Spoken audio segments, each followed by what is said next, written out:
Hi, Denise Gwen, reading aloud for you from my short story, A Good Christian Woman, Chapter 15. I was standing at the hostess stand of the restaurant where I worked when a familiar and so achingly beautiful person walked in through the front door. Ben, and he was with another girl. My heart ached with agony. I realized how much I'd missed him. He hadn't come into the restaurant on purpose to see me. He'd been as surprised to see me as me him. I seated them, took their drink order. They ate lunch, he paid, ever the gentleman, leaving a generous tip, and left. I figured that'd be the last I'd see of him and was grateful to myself for handling it so well. But later that night, he called me. "What's happened to you?" he demanded. "When I saw you today, I thought you were a ghost." "I'm not feeling well." "That's bullshit, Marianne. You've turned into a goddamn skeleton. You've lost at least 15 pounds, and you didn't have that much weight on you to begin with." I laughed through my sudden tears. All semester long, I'd been skipping meals.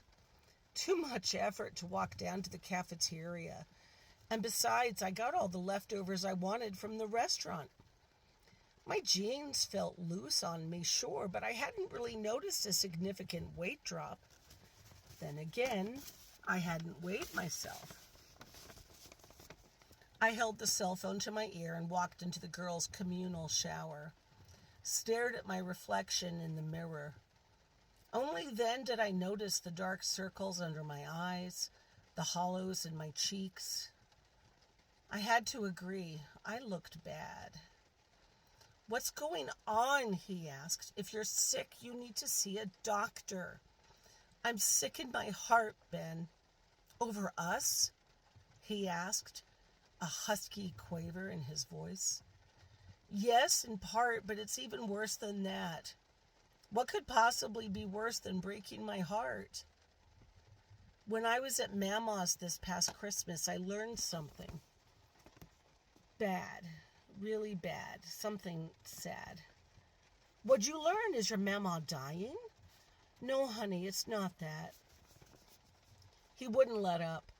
He kept on pressing until I broke down weeping. I told him, then swore him to secrecy. He was shocked, of course, but he promised. And we talked about my Mama's tragedy until the wee hours of morning, when I collapsed into bed, exhausted. The next morning, he was on my doorstep with bagels and cream cheese and coffee from my favorite deli.